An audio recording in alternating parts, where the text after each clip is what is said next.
बहुत अफसोस से कहना पड़ रहा है कि पाकिस्तान सबने ही देख लिया जैसे हारा है। सारे पाकिस्तानी अवाम के दिल तोड़े हैं इन्होंने।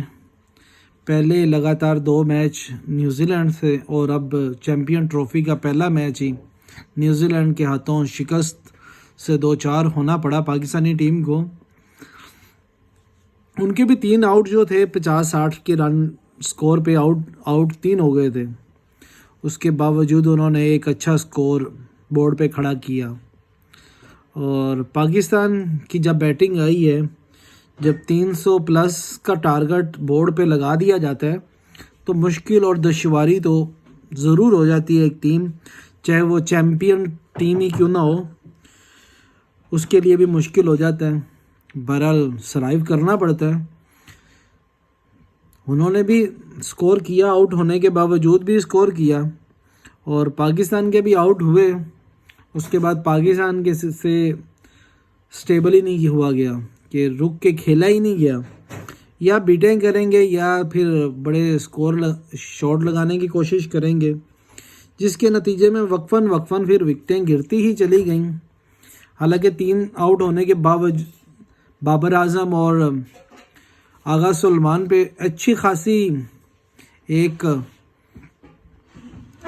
कह लें कि उनकी बनती थी, पार्टनरशिप लगाने की ज़रूरत थी, जहां पे सलमान अली आगा 28 गेंदों पे 42 रन बना चुके थे।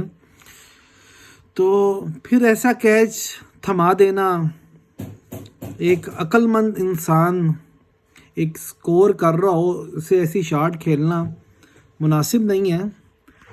तो बहरहाल जितना भी अफसोस किया जाए उतना ही कम है।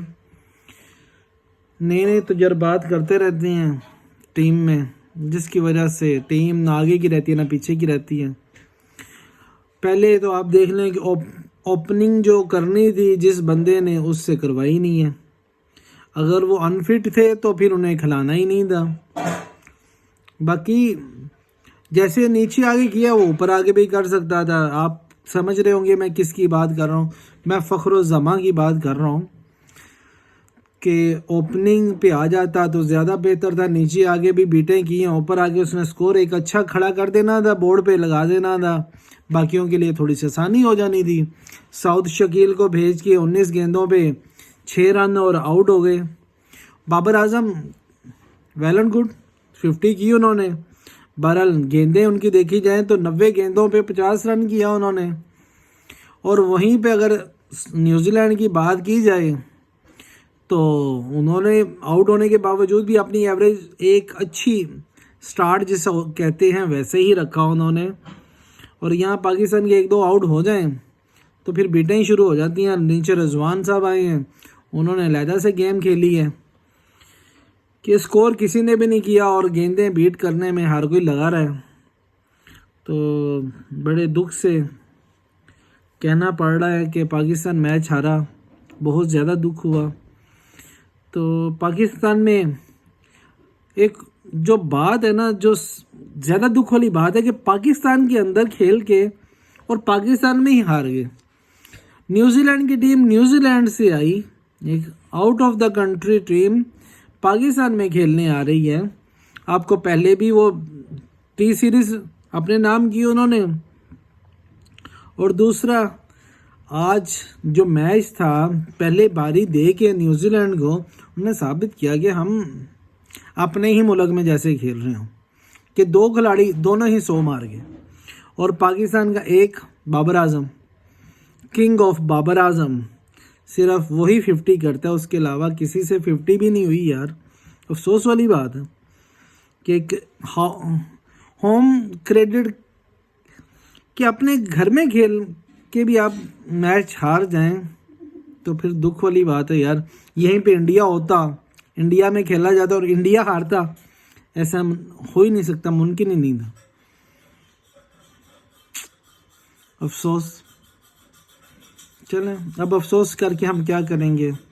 तुम जीतो या हारो, हमें तुमसे प्यार है। एंड ऑफ, हम यही कह सकते हैं, तुम जीतो या हारो हमें तुमसे प्यार है। अब नेक्स्ट गेम जो होगी उसका इंतज़ार रहेगा।